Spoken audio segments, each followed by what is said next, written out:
الحمد لله وحده والصلاة والسلام على من لا نبي بعده أما بعد فأعوذ بالله من الشيطان الرجيم بسم الله الرحمن الرحيم ورفعنا لك ذكرك قال النبي صلى الله عليه وسلم أنا سيد ولد آدم يوم القيامة صدق اللہ ورسولہ النبی الکریم۔ میرے انتہائی واجب الاحترام بزرگوں اور دوستوں، نبی اکرم صلی اللہ علیہ وسلم کا اس دنیا میں تشریف لانا یقیناً باعث رحمت ہے، اور اس میں مسلمانوں میں کوئی دو رائے نہیں ہے۔ نبی اکرم صلی اللہ علیہ وسلم کا دنیا میں تشریف لانا باعث رحمت ہے۔ امام احمد بن حنبل رحمہ اللہ فرماتے ہیں، جس رات نبی اکرم صلی اللہ علیہ وسلم کی پیدائش ہوئی وہ لیلۃ القدر سے بھی افضل ہے۔ استدلال امام احمد بن حنبل رحمہ اللہ کا ہے، میں نے ان کا قول عرض کر دیا۔ نبی اکرم صلی اللہ علیہ وسلم دنیا میں تشریف لائے، ہر طرف انقلاب محسوس ہونے لگا۔ نبی کریم صلی اللہ علیہ وسلم سے تشریف لانے سے پہلے ہی کچھ آثار اس قسم کے نمایاں ظاہر ہونے لگے کہ اس دنیا میں کوئی انقلاب آنے والا ہے۔ تبدیلی کا لفظ تو ایسا بدنام ہوا ہے، کہتے ہوئے بھی شرم آتی ہے۔ کوئی انقلاب برپا ہونے والا ہے، تو نبی کریم صلی اللہ علیہ وسلم تشریف لانے والے تھے۔ وہ اعلان جو اللہ تبارک و تعالی نے انبیاء کرام کے سامنے کیا تھا کہ میں نے ایک نبی بھیجنے ہیں، تم نے ان پہ ایمان لانا ہے، تم نے ان کا ساتھ دینا ہے، وہ سارا سلسلہ چلتا آیا، اعلان ہوتے آئے، حضور الاسلام کے تذکرے ہوتے آئے، یہاں تک کہ نبی اکرم صلی اللہ علیہ وسلم تشریف لے آئے۔ اور یہود کی ایک عادت تھی، جب کہیں ان کا کسی مشرک کے ساتھ یا کسی کے ساتھ پالا پڑتا، مقابلہ ہوتا، تو نبی کریم صلی اللہ علیہ وسلم کا وسیلہ دے کر اللہ سے دعا مانگتے، اللہ ان کو فتح عطا کر دیتے۔ اس بات کا ذکر قرآن کریم میں موجود ہے۔ تو حضور الاسلام کا تذکرہ اور تعارف تھا۔ جب نبی کریم صلی اللہ علیہ وسلم تشریف لائے تو آپ الاسلام نے اپنا ایک منشور پیش کیا، اے لوگو لا الہ الا اللہ کہہ لو، دنیا آخرت میں کامیاب ہو جاؤ گے، تم ناکامی سے بچ جاؤ گے۔ دنیا آخرت کی کامیابی مل جائے گی، تم ناکامی سے بچ جاؤ گے۔ نبی اکرم صلی اللہ علیہ وسلم نے یہ اعلان کیا۔ جس وقت تک اعلان نہیں کیا تھا سب خوش تھے، جس وقت تک اعلان نہیں کیا تھا سب صادق اور امین کہتے تھے۔ جب تک نبی اکرم صلی اللہ علیہ وسلم نے اعلان نہیں کیا، محبت بھی تھی، ان لوگوں کی شفقت بھی تھی، بڑے چھوٹوں کی سے محبت بھی کرتے تھے۔ نبی کریم صلی اللہ علیہ وسلم نے جب اعلان کیا، اب اختلاف شروع ہوا۔ جس ابو لہب نے صوبیہ کو آزاد کیا نبی کریم صلی اللہ علیہ وسلم کی پیدائش پر اور میلاد منایا، اس نے سب سے پہلا پتھر اٹھا کر پھینکا اور نبی کریم صلی اللہ علیہ وسلم کو یوں مخاطب ہوا، تب اللہ کا سائر اليوم لہذا جماعتنا، تجھ پر نعوذ باللہ ہلاکت ہو، کیا تو نے اس لیے ہمیں جمع کیا تھا؟ اللہ تبارک و تعالیٰ نے فرمایا تبت یدا ابی لہب وتب، یہ ہلاک ہو گیا، اس کے ہاتھ ٹوٹ گئے، یہ برباد ہو گیا جس نے نبی اکرم صلی اللہ علیہ وسلم کو بد دعا دی اور حضور علیہ السلام پہ اس نے اعتراض کیا۔ اللہ تبارک و تعالیٰ نے اسی زبان میں اس سے اچھا اس کو جواب دیا، ابو لہب کو بربادی کی وعید اللہ تبارک و تعالیٰ نے سنائی، اس کی بیوی کو بھی وعید سنائی۔ خیر، نبی اکرم صلی اللہ علیہ وسلم دنیا میں تشریف لائے، نبی کے ذمے اپنے بارے میں تعارف کرانا ہوتا ہے۔ میں نے فقط 2 عنوان ہیں، 2 باتیں آپ حضرات کے سامنے عرض کرنی ہیں، ان کے تحت کچھ جزیات ہوں گی۔ 2 چیزیں ہمارے لیے ضروری ہیں نبی کریم صلی اللہ علیہ وسلم کے بارے میں۔ ایک تو ہمارے عقائد و نظریات کا ٹھیک ہونا ضروری ہے، اور دوسری چیز نبی اکرم صلی اللہ علیہ وسلم کی اتباع کا ہونا ضروری ہے۔ تو ہم یوں سمجھیں، ہم اس کو کانفرنس کی بجائے درس کہہ دیں تو یوں ہم سمجھا کے 2-4 باتیں عرض کر دیتے ہیں تھوڑے سے وقت میں، وہ مجھے اور آپ کو انشاءاللہ ہمارے لیے بہت مفید ثابت ہوں گی۔ اللہ تبارک و تعالیٰ نے حضور علیہ السلام کو دنیا میں بھیجا ہے، اللہ کے نبی علیہ السلام نے آ کے اللہ کا تعارف بھی کرایا ہے، اپنی ذات کا تعارف بھی کرایا ہے۔ اس ذات کے تعارف کو عقائد کہتے ہیں اور عقیدہ کہتے ہیں۔ اگر عقیدہ بندے کا ٹھیک ہے تو بندے کے عمل کی قیمت لگنا شروع ہو جاتی ہے، اگر عقیدہ ٹھیک نہیں پھر عمل کی قیمت لگتی نہیں ہے۔ عمل بھی ضروری ہے، عقیدے کا صحیح ہونا بھی ضروری ہے۔ اگر عقیدہ ٹھیک نہیں عمل کی قیمت بالکل نہیں لگتی۔ عقیدہ ٹھیک ہو بندہ بے عمل ہو پھر بھی نقصان کی طرف جاتا ہے۔ دونوں چیزیں ضروری ہیں، عقیدے کا ٹھیک ہونا بھی ضروری ہے، عمل کا ٹھیک ہونا بھی ضروری ہے۔ اس پہ چند باتوں کا مذاکرہ ہے۔ نمبر 1، اللہ تبارک و تعالیٰ نے دنیا میں جتنے بھی نبی بھیجے ہیں، اللہ نے جتنے انبیاء آج تک دنیا میں بھیجے، سب کے سب انسانوں میں سے بھیجے ہیں۔ آج تک پروردگار نے کسی غیر انسان کو نبوت عطا نہیں کی۔ آج تک اللہ نے کسی جن کو بھی نبوت نہیں دی۔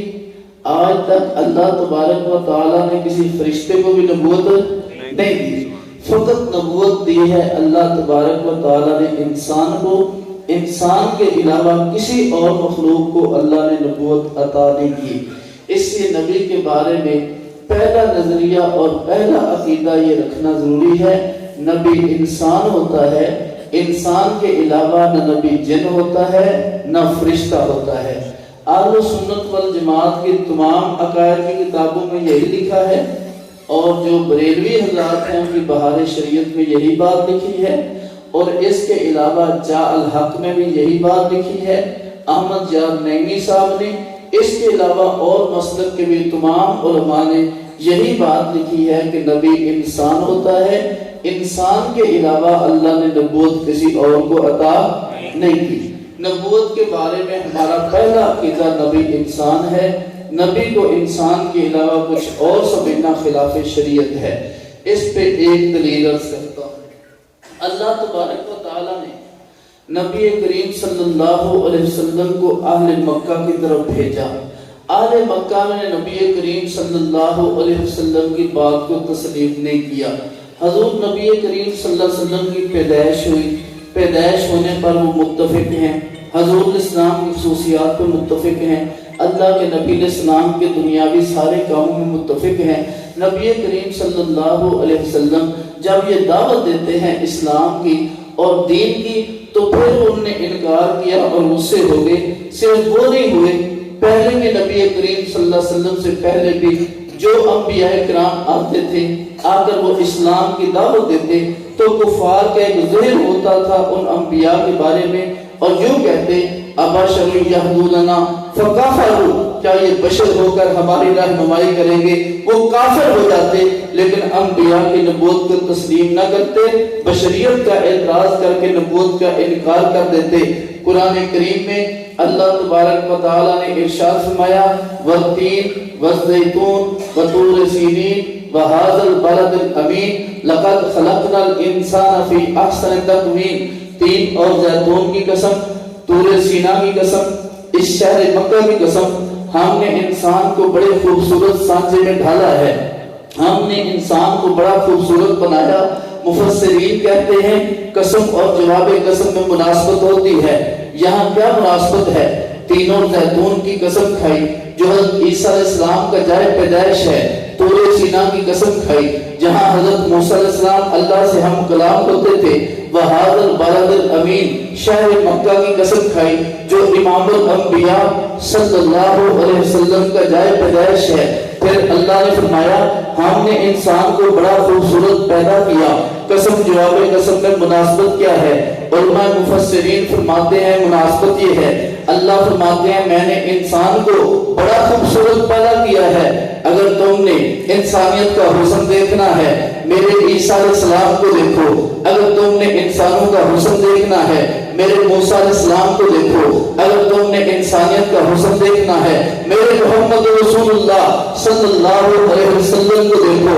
اللہ نے پوری انسانیت کے حسن کا دعویٰ کر کے دلیل کے طور پہ 3 نبی پیش کیے ہیں۔ اہل سنت والجماعت کہتے ہیں نبی فقط انسان نہیں ہوتا، نبی انسانیت کا حسن ہوتا ہے۔ اس لیے اب اللہ نے نبوت کے انسانیت کے حسن پر 3 نبیوں کو پیش کیا۔ نبی کریم صلی اللہ علیہ وسلم کے نسب پہ دار ہوتا ہے۔ حضرت عباس آگے اطلاع کرتے ہیں، مرکات شرح مشکات باب فضائل سید المرسلین صلی اللہ علیہ وسلم میں وضاحت موجود ہے۔ حضرت عباس آگے کہتے ہیں اے اللہ کے نبی لوگوں نے میرے نسب پہ طعن کیا ہے، ہمارے نسب پہ لوگوں نے طعن کیا۔ اللہ کے نبی علیہ السلام میدان میں اللہ کے نبی علیہ السلام منبر پہ تشریف لائے، صحابہ سے ارشاد فرمایا اے صحابہ من انا میں کون ہوں؟ صحابہ نے عرض کیا اللہ علیہ السلام اللہ کے رسول ہیں۔ آپ علیہ السلام نے پھر اور وضاحت فرمائی کیونکہ حضور کے نسب پہ طعنا ہوا تھا، حضور علیہ السلام وہاں اپنی شرعی حیثیت نہیں بتانا چاہتے تھے، حضور ذات پوچھنا چاہتے تھے۔ آپ علیہ السلام نے فرمایا اے صحابہ اللہ نے ساری مخلوق کو پیدا کیا، ان اللہ خلق الخلق وجعلنی فی خیرہم، جو افضل ترین مخلوق تھی اللہ نے مجھے اس میں پیدا کیا۔ اللہ نے ساری مخلوق پیدا کی، ذی شعور مخلوق میں ملائکہ بھی آتے ہیں، انسان بھی آتے ہیں، جنات بھی آتے ہیں۔ حضور علیہ السلام نے فرمایا جو افضل ترین مخلوق تھی اللہ نے میں محمد صلی اللہ علیہ وسلم کو اس مخلوق میں پیدا کیا، یعنی انسانوں میں پیدا کیا۔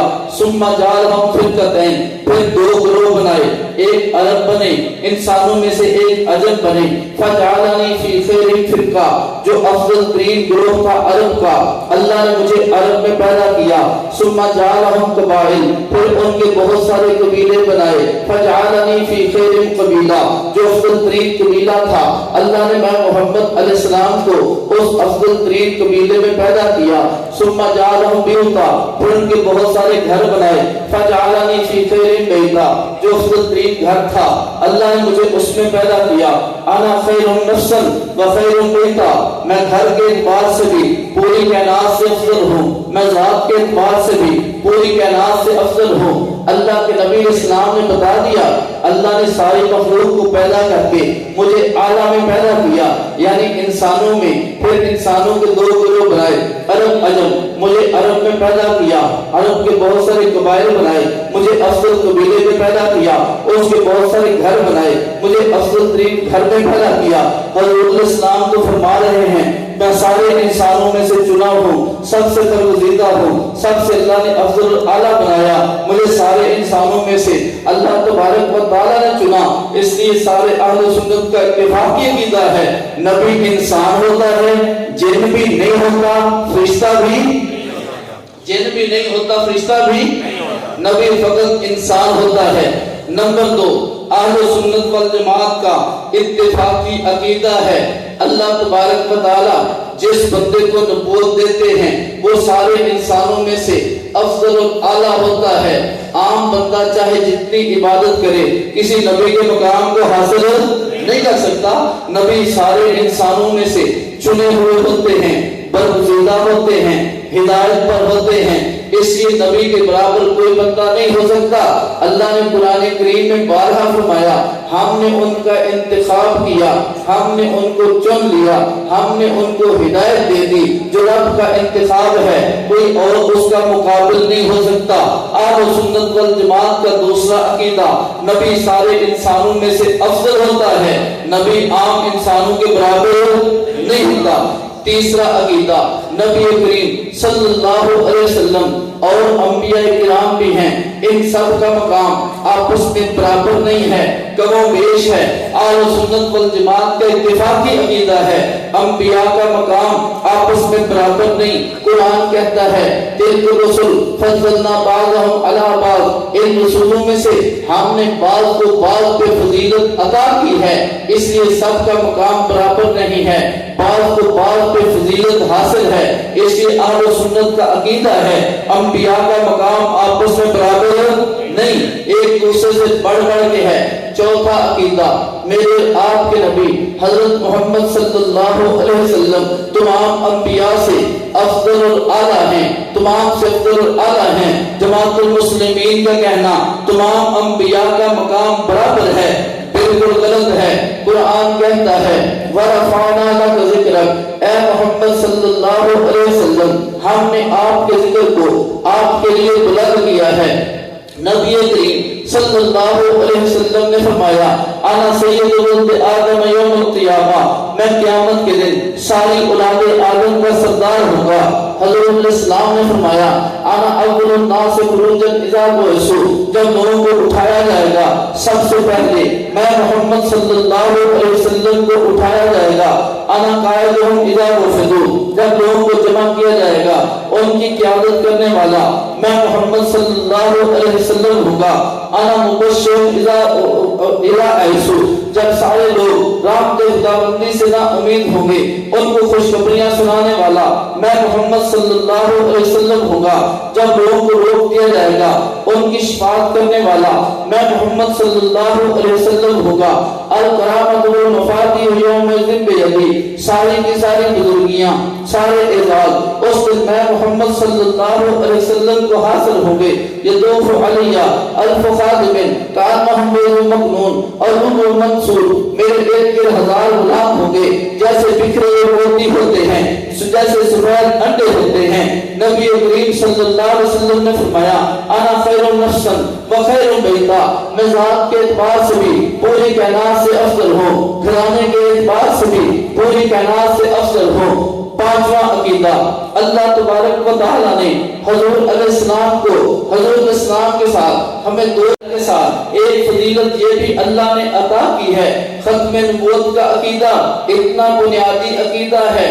دو عقیدے ضروری ہیں، نبوت اللہ نے اتاری ہے اس کو ماننا بھی ضروری ہے، حضور کو اس شریعت نے جو حضور پہ اتری ہے قیامت تک باقی رہنا ہے، اس عقیدے کو ماننا بھی ضروری ہے۔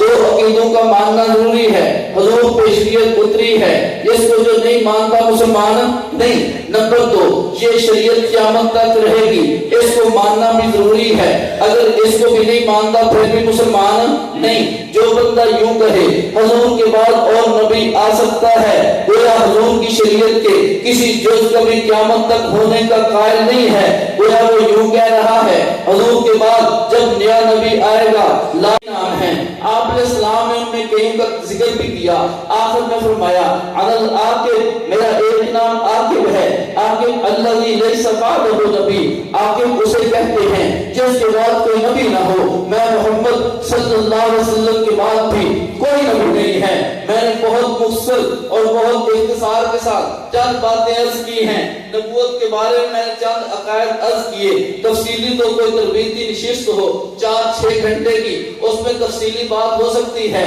میں نے نمونے کے طور پہ چند چیزیں عرض کی ہیں کہ ہمارا حضور الاسلام کے ساتھ رشتہ مضبوط ہونا ضروری ہے، عقیدے کا صحیح ہونا ضروری ہے۔ نمبر دو، حضور کی اتباع کا ہونا بھی ضروری ہے، اگر عقیدہ تو ٹھیک ہو لیکن نبی کریم صلی اللہ علیہ وسلم کی اتباع نہ ہو، جب اتباع نہیں ہے پھر بھی پوری کامیابی نہیں۔ عقیدے کا ٹھیک ہونا بھی ضروری ہے اور اتباع کا ہونا بھی ضروری ہے۔ اللہ عقیدے میں بھی بدعت کو برداشت نہیں کرتے، اللہ عمل میں بھی بدعت کو برداشت نہیں کرتے، عقیدے میں بھی بدعت نہ ہو، عمل میں بھی بدعت نہ ہو، اللہ تبارک و تعالیٰ اس کو قبول کرتے ہیں۔ بہت بہت مختصر بات عرض کرنی ہے، میں نے اور آپ نے سورہ الم تر کیف فعل ربک باصحاب الفیل ہم نماز میں ہمیشہ پڑھتے رہتے ہیں، تھوڑا سا مطلب سمجھنے کی کوشش کریں۔ میرے نبی دنیا میں تشریف لانے والے تھے، عرصہ کچھ رہتا تھا، اللہ کی طرف سے کیا ہوا؟ بیت اللہ شریف تھی، بیت اللہ شریف تھا، اس کا اعزاز و اکرام تھا، اس میں آ کے لوگ چڑھاوے دیتے، صدقہ کرتے، خیرات کرتے، لوگ اس کی خدمت کرنے والوں کو بھی خدمت کرتے۔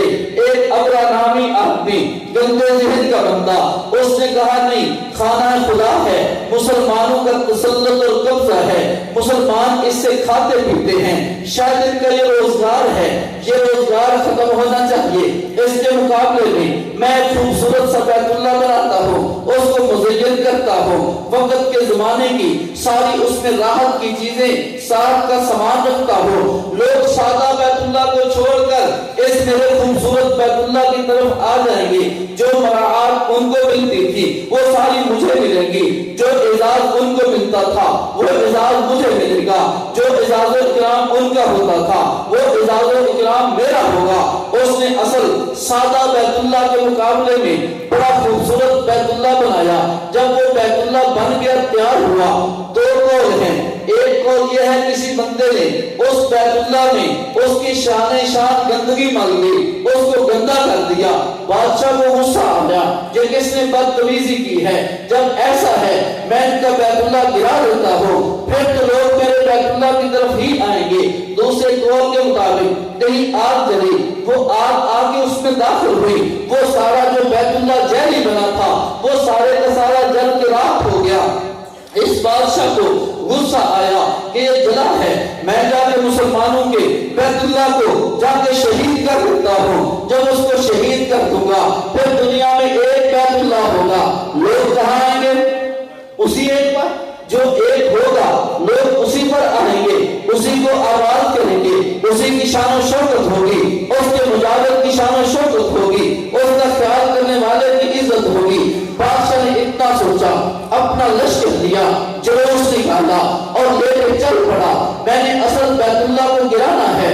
چلتے چلاتے وہاں پہنچا، اللہ نے انتظام کیا، سارا ختم ہو گیا، سارا تباہ و برباد ہو گیا، وہ ختم ہوا۔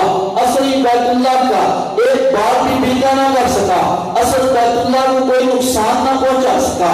جو جیلی تھا وہ جل بھی گیا، وہ ختم بھی ہو گیا، جو اصل تھا اس کا کوئی نقصان نہ ہوا، کسی قسم کی وہاں پہ لوگوں کا رش کم نہ ہوا، بلکہ دن بدن بڑھتے گئے۔ جو اصل تھا وہ قائم رہا، جو جیلی تھا وہ جل گیا، ختم ہو گیا، دنیا سے مٹ گیا۔ ہمارے بہت سارے لوگوں کو آج بھی نہیں پتا وہ جیلی بیت اللہ کس شہر میں تھا، کس جگہ میں تھا، کیسا تھا، کسی کے ذہن میں بھی نہیں ہے۔ لیکن تو کرنا یہ جو جیلی بیت اللہ بنا تھا یہ اصل کی عزت بڑھانے کے لیے یا کم کرنے کے لیے؟ بڑھانے کے لیے یا کم کرنے کے لیے؟ کم کرنے کے لیے۔ دودھ کی دکان کے مقابلے میں لسی کی دکان کھلتی ہے، دودھ کی دکان کو بند کرانے کے لیے لسی سستی دیں گے، لوگ وہاں سے دودھ نہیں خریدیں گے۔ دودھ کے مقابلے میں لسی کی دکان کھلی، صرف تاکہ دودھ کی دکان نہ چلے اور وہ ناکام ہو جائے، یہ لسی کی دکان کامیاب ہو جائے۔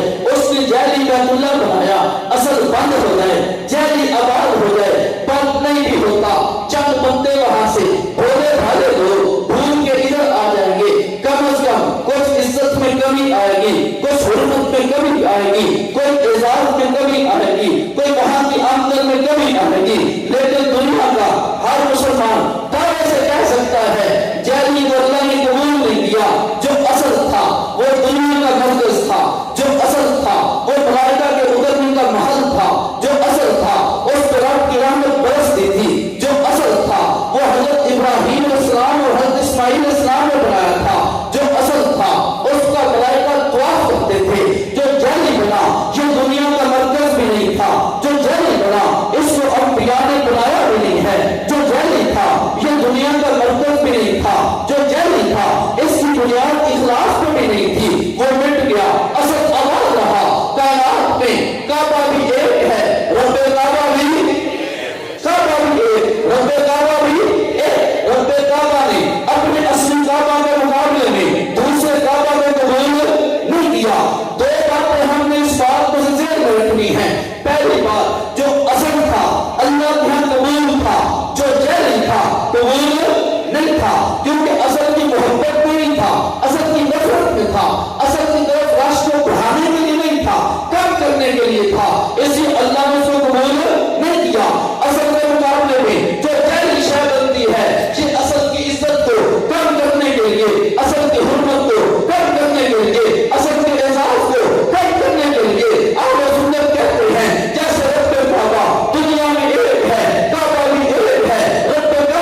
نبی بھی اصلی، شریعت بھی، تو جو فرمایا آخری بات ہے، نبی بھی اصلی، شریعت بھی اصلی، اور شریعت کے نتیجے میں جنت بھی آخری حدیث کو جو گئی۔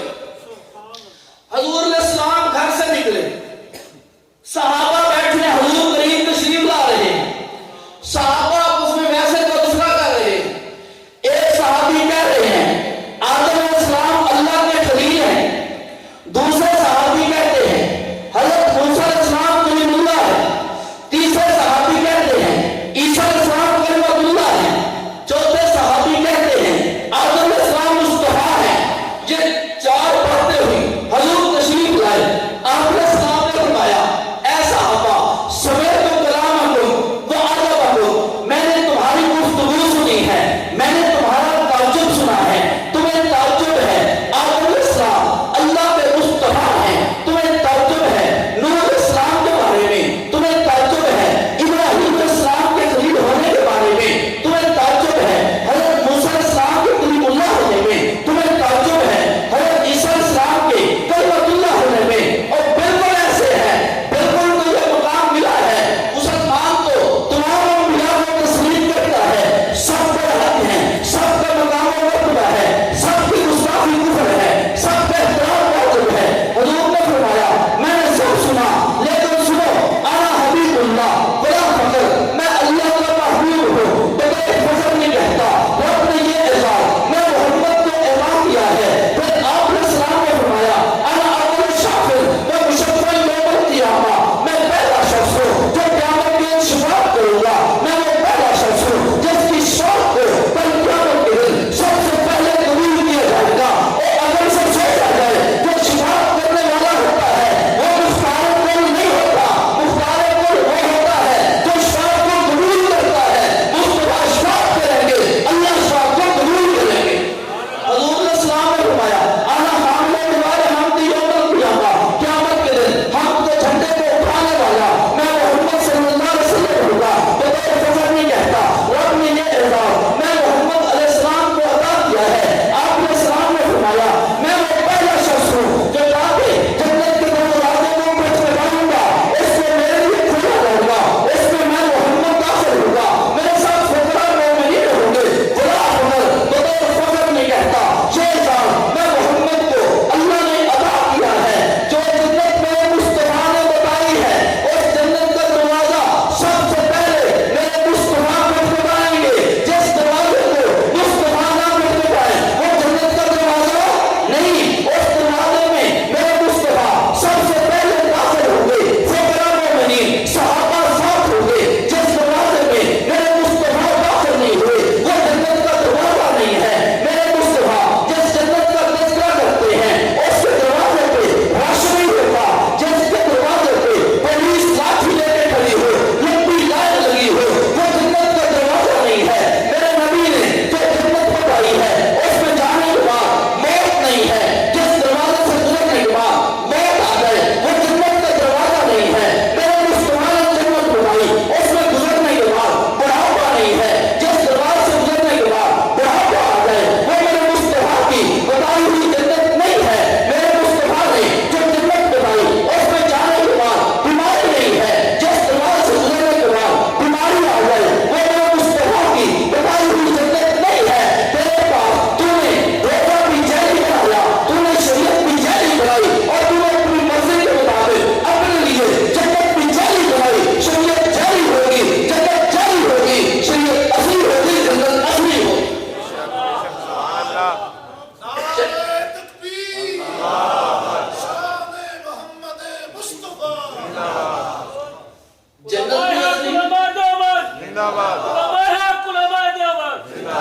جنت بھی اصلی، جنت بھی اصلی ہے، شریعت بھی اصلی ہے، جنت بھی شریعت جیلی ہوگی، جنت بھی۔ فقط آخری بات ہو جو فرمائیں، آخری سے اور بھی ہو سکتی ہے، وعدہ نہیں ہے، بات توجہ رکھیں۔ شریعت بھی اصلی ہے، جنت بھی اصل جیلی جنت ہم نے بنا کے دی ہے، ہم نے خود تجویز کی ہے، کیونکہ مولویوں کو پتا تھا کہ ملنی یہی ہے۔ تجویز بھی خود بھی، شریعت بھی اصلی ہے، جنت بھی اصلی ہے۔ جب شریعت اصلی ہے جنت اس میں ملے گی بھی اصلی، شریعت بھی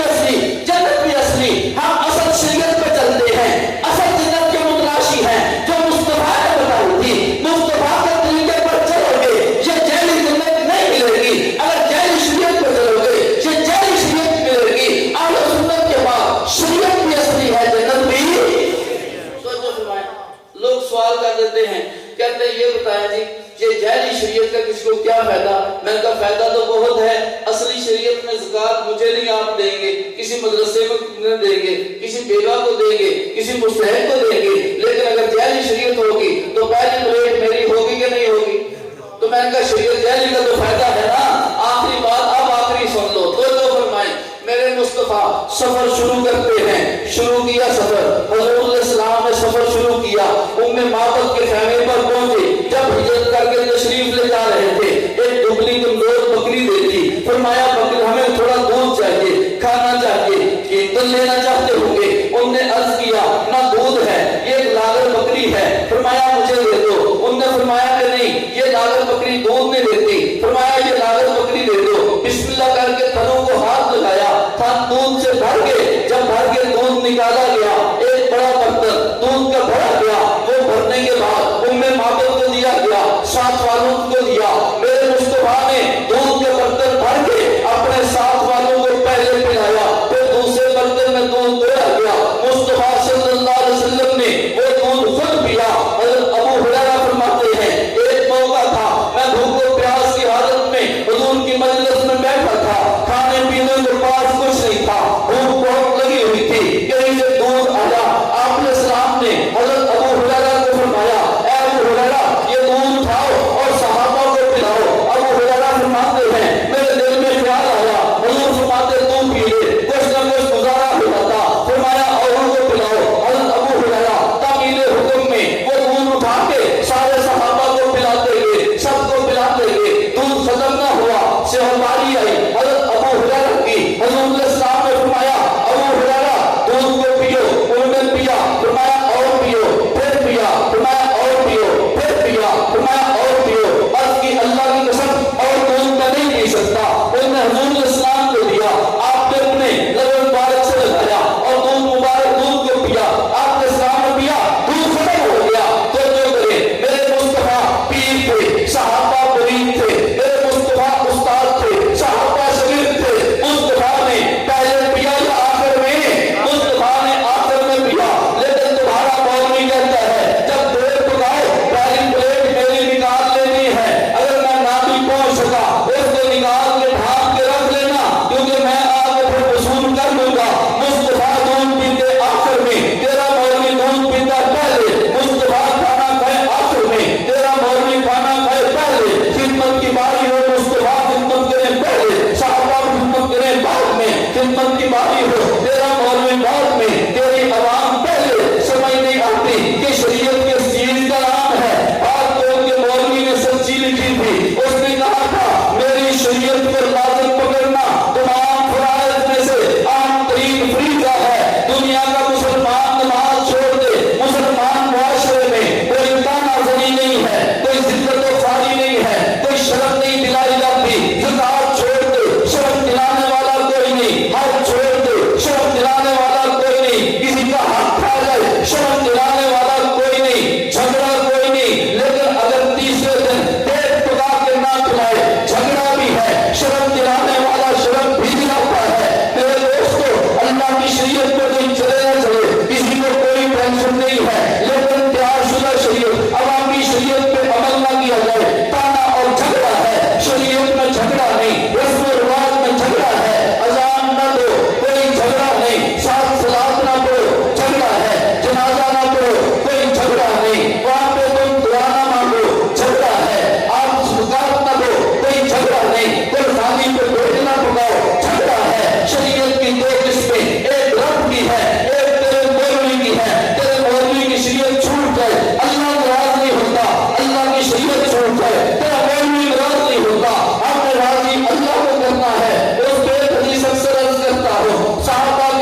شریعت اور